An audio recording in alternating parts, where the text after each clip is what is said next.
Hello guys, welcome back एल्टू भैया। तो आइए आप सभी का फिर से इस एल्टू भैया पर वेलकम है, खैर मकदम इस्तकबाल है। तो सबसे पहले मैं उन सभी स्टूडेंट को, अगर आपके कोई दोस्त हैं तो अहबाब हैं, रिश्तेदार में कोई एग्ज़ाम दिए तो आज उनका परिणाम घोषित हो गया है, उनको आप मेरी तरफ से एग्ज़ाम के रिज़ल्ट को लेकर बहुत बहुत बधाई और शुभकामनाएँ मैं देने की कोशिश करता हूँ और मेरी बहुत सारी दुआएँ उनके साथ आगे चलकर इसी तरह कामयाब होते रहें। चलिए, आप अपने पढ़ाई को जारी रखिए और अपनी तैयारी में लग जाइए। देखेंगे उर्दू एक ऐसा सब्जेक्ट है साथियों कि जो आपको नंबर उठा सकता और नंबर गिरा भी सकता। उर्दू और हिंदी ऐसा सब्जेक्ट है, यही दो सब्जेक्ट है जो आपके नंबर को उठाते हैं, और इस दोनों सब्जेक्ट में अगर आप नंबर कम कर जाते हैं तो बहुत ही घटिया आपका रिजल्ट भी आ जाएगा। देखिए, मैट्रिक में भी अभी जिसका रिजल्ट आया उसका आप देखने की कोशिश कीजिएगा, जिसका इसमें 80+ नंबर आया हुआ है उर्दू और हिंदी, जिसका संस्कृत और हिंदी है, उसमें उनका रिजल्ट बहुत ही बेहतर रिजल्ट रहा है। तो चलिए बेला ताखिर इस वीडियो को हम शुरू करने की कोशिश करते हैं। देखेंगे आज ये जो आप सभी का चैप्टर होने वाला है, ये 5th चैप्टर होने वाला। कौन सा 5th चैप्टर होने वाला है? इससे पहले हमने 4th चैप्टर करा दिया। अगर उन वीडियोस को नहीं देखा तो आप प्ले लिस्ट बनी हुई है, वहाँ जाकर आप बिल्कुल आसानी से देख सकते हैं। तो चलेंगे हम देखने की कोशिश करते हैं। आप सभी का जो 5 चैप्टर है उसका नाम है, यानी कि 5वां जो चैप्टर है उसका नाम है आशियाना। तो आपको चैप्टर के नाम से समझने की कोशिश करना कि इसमें बताया किसके बारे में गया है। देखिए, आशियाना का मतलब क्या होता है? घोंसला, यानी घर, ठहरने की जगह। तो देखेंगे आशियाना, इसमें बस वही घर द्वार के बारे में बताया गया है, किरदार के बारे में। और चलिए, इसके जो राइटर हैं मुसन्निफ, मुसन्निफ का मतलब होता है लेखक, यानी कि इनको जो लिखने वाले हैं उनका नाम है निगार अजीम। तो देखिए, निगार अजीम के बारे में सबसे पहले पढ़ने की कोशिश कीजिए, और अगर आप उनके बारे में पढ़ लेते हैं तो आपका ऑब्जेक्टिव जितना भी इससे आने वाले वो सभी हल हो जाएंगे। चलेंगे हम निगार अजीम का इंट्रोडक्शन थोड़ा सा आपको दिलवाते हैं। देखेंगे आपके सामने ये निगार अजीम का तस्वीर है, धुंधला सा। आप यहाँ पर देखिए डायरेक्टली लिखा हुआ निगार अजीम। ये जो आशियाना है वो क्या है? तो अफसाना है। आशियाना क्या है? अफसाना। अफसाना किसे कहते हैं समझने की कोशिश कीजिए, फिर से मैं बताने की कोशिश करूं तो किस्सा और कहानी और स्टोरी को अफसाना ही कहा जाता है। चलिए हम पढ़ते हैं निगार अजीम। देखेंगे यहाँ पर कह रहा निगार अजीम अहद हाजिर की एक अहम अफसाना निगार है। आपको यहाँ पर 2 वर्ड समझ में सुनने को आया, अहद और हाजिर, और एक अहम सुनने को आया, और एक अफसाना था। अफसाना का मतलब पता है आपको? अहद का मतलब होता है दौर, ज़माना, यानी कि निगार अजीम जो है अहद हाजिर की, यानी अभी जो वक्त चल रहा प्रेजेंट में, ये इस वक्त की बहुत ही अहम, यानी कि बहुत ही इंपॉर्टेंट अफसाना निगार है। कौन? तो निगार अजीम। यहाँ से आपकी ये बात समझ में आई। चलिए, इनका असल नाम मलिका महर निगार है। आपका ऑब्जेक्टिव पूछा जाएगा निगार अजीम का असल नाम क्या है? तो निगार अजीम का असल नाम क्या है? मलिका महर निगार। आप अपने कॉपी में नोट बनाने की कोशिश कीजिएगा, तो उसमें आप सवाल में लिखेंगे कि निगार अजीम का असल नाम क्या है, आंसर में लिखेंगे निगार अजीम का असल नाम मलिका महर निगार है। चलिए अब थोड़ा सा हम आगे बढ़ने की कोशिश करते हैं। यहाँ पर देखिए कलमी नाम निगार अजीम है। इस तरह तो डीपली क्वेश्चन नहीं पूछा जाता है, लेकिन फिर भी मैं आपको समझाने की कोशिश करूँ। कलमी नाम यानी कि क्या कहते हैं, यानी कि लोग जिस नाम से जाना करते हैं, इसको जिस तरह किसी का 2 नाम होता है, वो नाम सर्टिफिकेट नाम नहीं होता है। तो ये कलमी नाम क्या है? निगार अजीम, और असल नाम जो है इनका मलिका महर निगार है। समझ में आ गया? कलमी नाम किसे कहा जाता है और असल नाम। असल नाम जो आपके सर्टिफिकेट पे जितने चीज़ रहता है उसे। अब चलिए, यहाँ पर यह बात समझ में आ गई आपको, असल नाम और कलमी नाम, इनको आप नोट करेंगे। चलिए, उसके बाद है कि वह उर्दू दुनिया में मशहूर व मकबूल है, यानी कि वह उर्दू जो बोली जाती हैं, यानी कि उर्दू की जो भाषाएं इस्तेमाल की जाती हैं, उन सभी में ये मशहूर है, यानी कि बहुत जाने जाते हैं। चलिए, जहाँ देखेंगे सवालात आने वाले रहेंगे और सवालात पूछे जाते हैं, तो वो सबसे मैं आपको बहुत सारी डीपली समझाने की कोशिश करूँगा। चलिए, उर्दू के अलावा उन्होंने ड्राइंग और पेंटिंग में भी MA किया। आपसे सवालात पूछे जाएंगे कि निगार अजीम ने उर्दू के अलावा और किन सब्जेक्ट में MA किया। तो देख लीजिए, ड्राइंग और पेंटिंग में भी MA किया था। किस किस सब्जेक्ट में? ड्राइंग और पेंटिंग में। इन्हें याद रखने की कोशिश कीजिएगा। अब चलिए आगे कर, उन्होंने सादत हसन मंटू की अफसाना निगारी का तनकीदी जायज़ा पेश करके जामिया मिल्लिया इस्लामिया से PhD की डिग्री भी हासिल की है। उसके बाद देखेंगे, कह रहा है उस वक्त ख्वातीन अफसाना निगारों में उनकी ख़ास पहचान यूँ भी बनती है कि उन्होंने ख्वातीन के जज्बातों, महसूसात और उनके मसाइल पर मुतअद्दिद अफसाने लिखे हैं। यानी कि ये जो निगार अजीम है ये भी औरत है, और ख़वातीन औरत को ही बोला जाता है उर्दू में। तो ये ख़ातून के ऊपर बहुत सारे अफसाने लिखे, ये बेचारी ख़ातून है भी, और ख़ातून के ऊपर ही बहुत सारे दीगर अब जितने भी अफसाने होते हैं वो सब बहुत सारे लिखे हैं। जबर इस्तेहसाल और मौजूदा मुआशरे की इंसानियत सूद सूरत हाल पर इन्होंने नहायत असर अंगेज़ अफसाने लिखे हैं। चलिए अब इनसे इधर कोई ऑब्जेक्टिव नहीं है, जो ऑब्जेक्टिव बताने का था वो आगे बताइए। आप देखिए, निगार आज़िम के अफसानों का पहला मजमुआ अक्स के नाम से 1990 ईस्वी में शाया हुआ। यहाँ पर देखने की कोशिश कीजिए, यहीं से जो बिहार बोर्ड है ऑब्जेक्टिव छापने की कोशिश करता है। देखिए, कह रहा निगार आज़िम के अफसानों का पहला मजमुआ। आपको सवालात पूछे जाएंगे कि निगार आज़िम के पहले अफसानवी मजमूए का नाम क्या है और वह किस साल शाया हुआ है। शाया का मतलब होता है प्रकाशित होना, छपना। तो निगार आज़िम के पहले अफसानवी मजमूए का नाम क्या है साथियों? तो वो अक्स है। क्या चीज़ नाम है? अक्स। फिर से आप रटने की कोशिश कीजिए, अक्स। निगार आज़िम के पहले अफसानवी मजमूए का नाम क्या है? अक्स। वो 1990 ईस्वी में शाया हुआ था।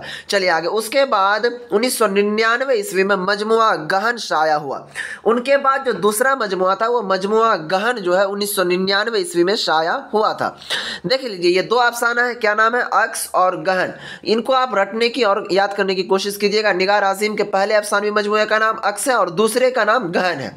चलिए, अफसानों के अलावा उन्होंने सफ़रनामे, देखिए सफ़रनामे किसको कहा जाता है? सफ़रनामे और तनकीद के मैदान में भी नुमाया किए हैं। देखिए, सफ़रनामे का मतलब क्या होता है? सफ़रनामे का मतलब समझिए, जैसे आप क्लास क्या कहते हैं 10th में पढ़ रहे हैं तो और उसका नन हिंदी पढ़ेंगे तो उसमें एक यात्रा वृत्तांत है जिसमें बताया गया बहुत सारी चीज़ यात्रा के बारे में, तो उसी को कहा जाता है सफ़रनामा। यात्रा वृत्तांत को उर्दू में कहा जाता है सफ़रनामा, यानी कि सफ़र से रिलेटेड जो सवालात हो। चलिए आगे कह रहा है कि सफ़रनामे और तनकीदी मैदान में भी नुमाया किए। इन्होंने हरचरण सिंह चावला की शख्सियत और फ़न का जायज़ा पेश किया है। आगे चलिए, कह रहा बहादुर शाह ज़फ़र की शख्सियत और उनकी शायरी पर भी उनकी अहम तनकीदी किताब शाया हो चुकी है। निगार आज़िम ने गिरद आवारगी के नाम से एक सफ़रनामा भी लिखा है जो खासा मकबूल हुआ। ये सवाल वेरी वेरी इंपॉर्टेंट है, यहीं पर बच्चे कंफ्यूज होते हैं। देखिए, अफसाना का नाम क्या है? अक्स और गहन। और देख लीजिए यहाँ पर सफ़रनामे का क्या नाम है? तो सफ़रनामे का नाम क्या है? गिरद आवारगी। तो देख लीजिए, ये सफ़रनामा है। आपसे अगर पूछा जाएगा कि दर्ज झेल में से निगार आज़िम का कौन सफ़रनामा है, वहाँ पर आपको ये भी दे देगा, ये भी दे देगा और एक उठाकर कोई दूसरा दे देगा अफसाना का नाम, और ये सफ़रनामा लिख देगा। लेकिन अगर कुछ बच्चे याद कर रहेंगे अक्स अक्स तो इसी पर मार के चले आएंगे, क्योंकि ये तो इनका है नहीं। तो चलिए, आपको यहाँ से समझ में आ गया सफ़रनामे का क्या नाम है? तो गिरद आवारगी। अब चलिए इनकी शख्सियत पर थोड़ा सा आगे ये जो लिखा है अफसाना आशियाना, उन पर हम रोशनी डालने की कोशिश करते हैं। बहुत ही मज़ेदार अफसाना है ये, आप पढ़िए, इसको समझिए और बहुत मज़ा भी आएगा इसको पढ़ने में। और देखिए, जब तक आप कहानी को नहीं पढ़ेंगे, कहानी को नहीं सुनेंगे, तब तक आपसे सब्जेक्टिव सवाल बन ही नहीं सकते हैं। चलिए यहाँ पर देखिए, डायरेक्टली कह रहा है कि आशियाना अपने बड़े बेटे सिराज और बहू इरफाना के साथ रहते हुए कई बरस बीत गए थे। देखिए, इसमें एक औरत है, उनके बेटे का नाम क्या है? बेटे का नाम सिराज है, और उनकी जो बहू है यानी कि उनकी पतहू जो है उसका क्या नाम है?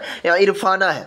उनके साथ रहते हुए उस औरत को उनकी माँ को बहुत सारे दिन बीत गई थी। कह रहा हर तरह का सुख चैन था, यहाँ दोनों हर वक्त हर बात का ख्याल रखते थे। यानी कि वो जो और उनकी बेटे और उनकी जो बहू थी वो दोनों अपने माँ का बहुत ख्याल रखता था। फिर कह रहा हर तरह के ऐश व आराम और मोहब्बतों से नवाजते। दो प्यारे प्यारे पोते भी अल्लाह ने अता किए। अदनान तकरीबन 9 बरस का हो गया था और फरहान अभी 5 बरस का।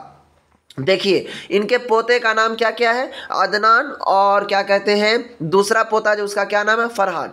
तो बेटा जो था सिराज, उसको कितना बेटा है? तो 2 बेटा है, एक का नाम अदनान है और एक का नाम फरहान है। तो अदनान का तकरीबन 9 बरस है और फरहान का अभी 5 ही बरस हो गया था। आगे चलिए, कह रहा है कि दोनों स्कूल जाते, दादा दादी से मोहब्बत करते। उसके बाद कह रहा पोके मान ही मेन और बेसलेट के किस्से सुनाते। यानी जो उनकी दादी थी किनका, फरहान और अदनान का, उसको बेसलेट का किस्सा भी सुनाया करती थी। आगे चलिए, लेकिन उन सब के बावजूद अंदर ही अंदर एक तरह का खालीपन, उदासी और उकटाहट भरी रहती थी। किसको? तो सिराज की माँ को। कभी कभी ये उदासी घुटन बन जाती और ये सोचने पर मजबूर कर देती कि आखिर ऐसा क्यों। यानी कि सिराज की जो माँ, यानी सिराज जो उनका बेटा था ना, उसको कहीं बाहर लेकर चले गया था, तो उसको बेचारी को, बूढ़ी को मन नहीं लगती थी। आगे सुनिए, कहानी मज़ेदार है। कह रहे मेरे शौहर बरकत अली सिद्दीकी एक अच्छे ओहदे पर फाइज थे। यानी सिराज के जो पिताजी थे, वालिद साहब थे, वो बहुत ही अच्छे ओहदे पर, यानी कि बहुत अच्छे मतलब क्या कहते हैं, बड़े लेवल पर वो फाइज थे। आगे कर, अपना छोटा सा मकान था, अल्लाह का दिया सब कुछ था, हमारे 2 बच्चे थे, दोनों की परवरिश और आला तालीम में उम्र का पहिया इतना तेज़ चला कि एहसास ही नहीं हुआ कि कब बूढ़े हो गए। यानी कि वो सिराज की माँ कह रही है कि मुझे जो 2 बेटा, एक बेटा और 2 बेटा था, उसका नाम नहीं जिक्र किया, लेकिन सिराज का जिक्र किया कि कब उम्र चले गया पढ़ाने लिखाने में पता ही नहीं चला। कह रहा बेटी रुकैया की जिम्मेदारी से सुबकदोश हुए और सिराज की बेंगलोर मुलाजिमत लगी। मुलाजिमत का मतलब होता है नौकरी लग गया था सिराज का, तो अकेलेपन ने घेर लिया। रुकैया अपने खानदान के साथ खुशो खराम और आबाद थी। शुरू में तो जल्दी जल्दी बेटी दामाद आते, लेकिन जैसे दिन गुजरे उनकी मसरूफतें बढ़ी। देख लीजिए, जब शुरू में अगर शादी वगैरह होता है तो लोग बहुत जल्द आया भी करते हैं, जाते भी हैं, लेकिन बहुत जब ज़्यादा दिन हो गया, उनकी बेटी का नाम क्या था, रुकैया को, तो फिर वो आते भी नहीं थे, तो बस बतौर मेहमान आते। यानी कि जब ज़्यादा दिन हो जाता तो आते थे, उनके बाद चले जाते थे। कह रहा फिर सिराज की शादी हुई और वह भी अपनी बीवी के साथ बेंगलोर आबाद हो गया। यानी कि जब वो अपने बेटे का शादी किया ना सिराज, तो वो अपनी वाइफ को लेकर के नौकरी लग गया था, तो चले गया बेंगलोर। लेकिन बरकत जैसे ही रिटायर हुए, सिराज और इरफाना जिद पकड़कर अपने हाथ बेंगलोर ले गए। यानी कि जैसे ही उनके वालिद साहब सिराज के रिटायर हो गए ना, तो क्या कहते हैं, सिराज बोले आप बैठ करके यहाँ क्या कीजिएगा, चलिए मेरे साथ। तो उनको बेंगलोर लेकर चले गया और वह आशियाना जो हमने तिनका करके बनाया था, बेटे बहू की मोहब्बत में बहुत दूर छूट गया। बेटे बहू ने खिदमत गुजारी और दिलजोई में दिन रात एक कर दिए। कभी कभी हम दोनों मियाँ बीवी इस खिदमत से शर्मसार भी हुए। जब नाश्ते की मेज़ पर बहू स्लाइस पर मक्खन की मोटी तह लगाकर पेश करती, तो ये भी मुस्कुराते और मैं भी हंस पड़ती और कहती, प्यारी बहू रानी, इस उम्र में इतना मक्खन खिलाओगी तो 10 बीमारियां और पल जाएंगी और तुम्हारा काम और बढ़ जाएगा। अल्लाह न करे अम्मी जान बीमार हो आपकी दुश्मन, ऐसा न कहिए। इस उम्र में खाएंगे नहीं तो ताकत कहाँ से आएगी। अब कहानी पर, ये बहुत मज़ेदार कहानी और सुनिए इसको, बहुत इंटरेस्ट कहानी है। चलिए उसके बाद देखेंगे। यहाँ पर मैं जल्दी थोड़ा सा करूँ आपको कि ज़्यादा आपको वीडियोस लंबी ना हो, क्योंकि आप भी उकता जाते होंगे। यहाँ पर देखिए, कह रहा क्यों अब्बू जान मुस्कुरा पड़े। कह रहा खाने पीने और फल फ्रूट से लेकर रोज़मर्रा की तमाम जिम्मेदारियों और ज़रूरतों का वह पूरा ख्याल रखते। कौन? तो सिराज की वाइफ, यानी कि उनकी पुतहू, किसकी? सिराज की अम्मी की। आगे कह रहा कुछ वक्त पोतों के साथ बातें करने, उनके खेल सीखने में गुजर जाता।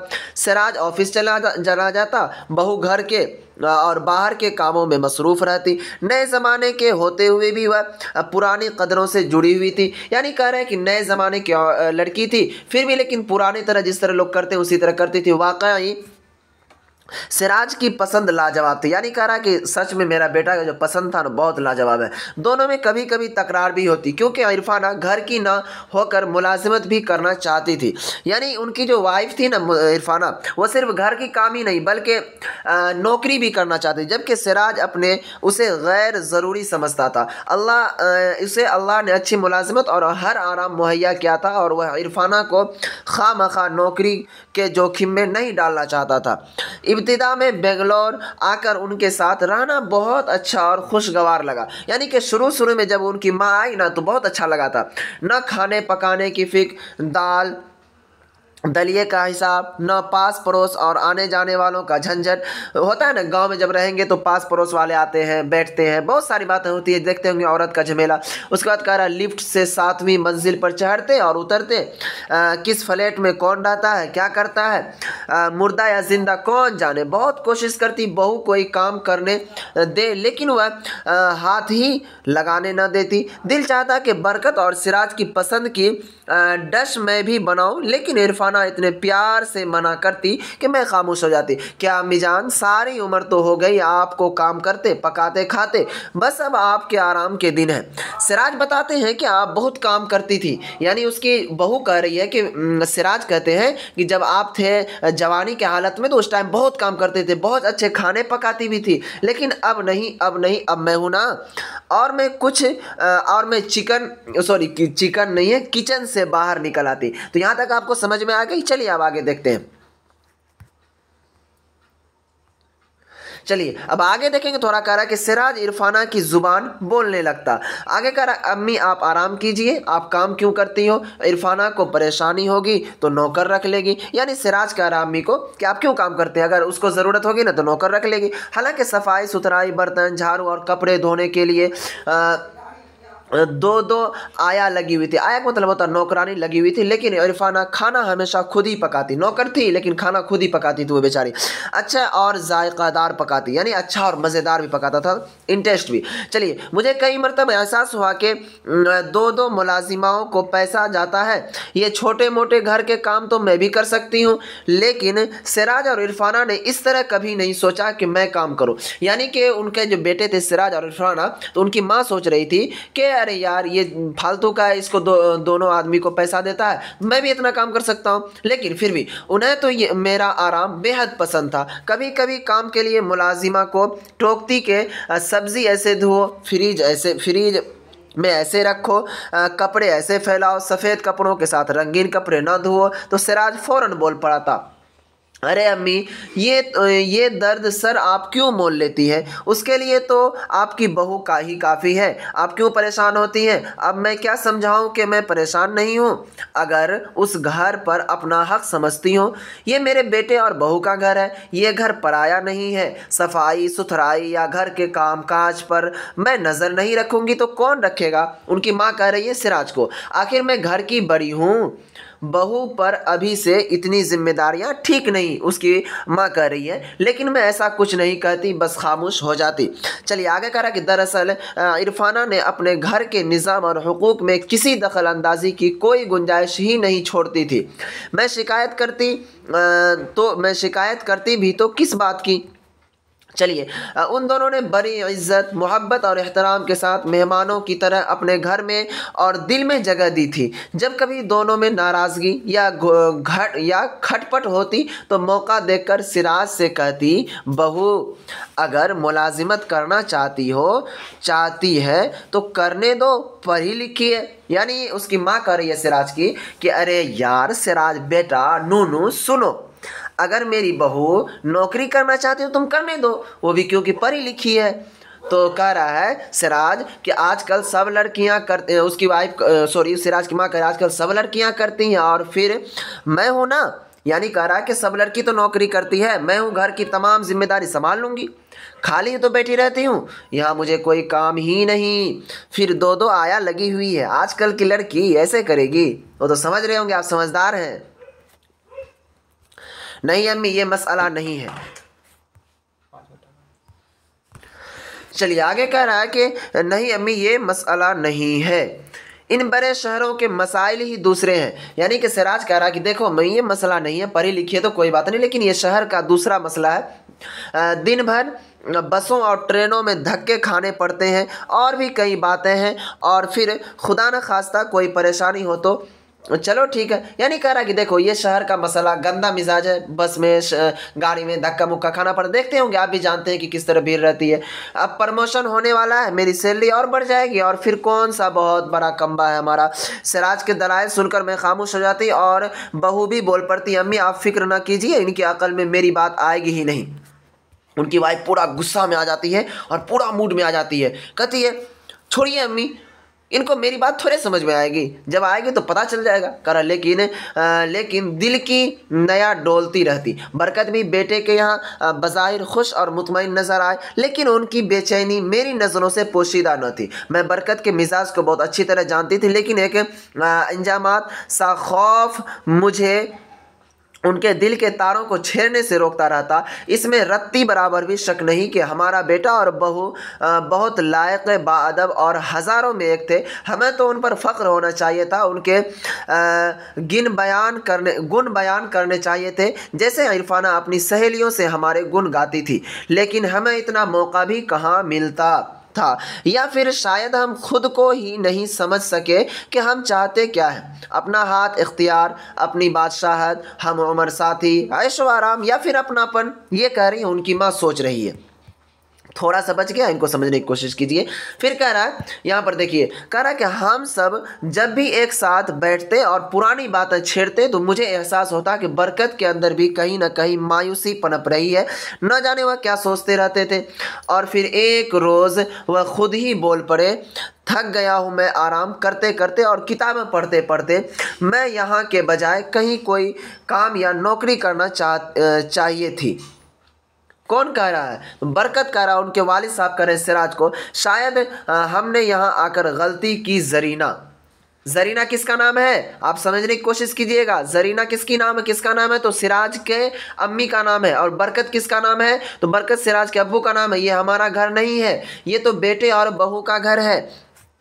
चलिए आगे। हम तो इस घर के मेहमान हैं, और मेहमान तो 2 दिन का होता है, बरसों का नहीं।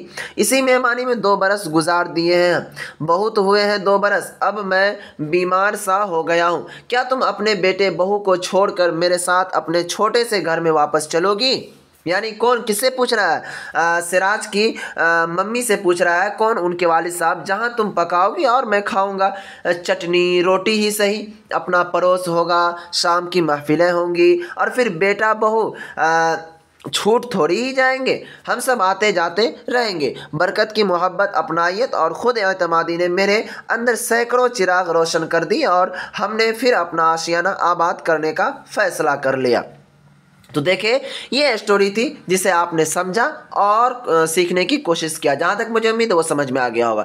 चलिए थोड़ा सा कुछ लफ्ज़ व मानी है, इनको आप समझने की कोशिश कीजिए। अता करना का मतलब क्या होता है? देना। फायज़ होना का मतलब होता है मुकर्रर होना, ओहदे पर रहना। सुबकदोश का मतलब होता है मुलाजिमत की मुद्दत पूरी कर लेना, यानी रिटायर हो जाना। दिलजोई का मतलब होता है खुश करना, ख्याल रखना। शर्मसार का मतलब होता है शर्मिंदा। निज़ाम का मतलब होता है, निज़ाम का मतलब क्या होता है? इंतज़ाम करने वाला या करीना। खुद एतमादी का मतलब अपने आप पर भरोसा। जोखिम का मतलब होता है दुश्वारी और परेशानी। चलिए साथियों, आपका ये वीडियो देखने के लिए मैं आपको दिल से दुआ देता हूँ कि आप सभी पढ़ें, इसी तरह कामयाब होते रहे। तो ये आपका 5 चैप्टर था उर्दू का, जो कि आज समाप्त हो गया। फिर आप नेक्स्ट क्लास में मिलेंगे 6th चैप्टर के साथ। तब तक आप हमें विदा दीजिए।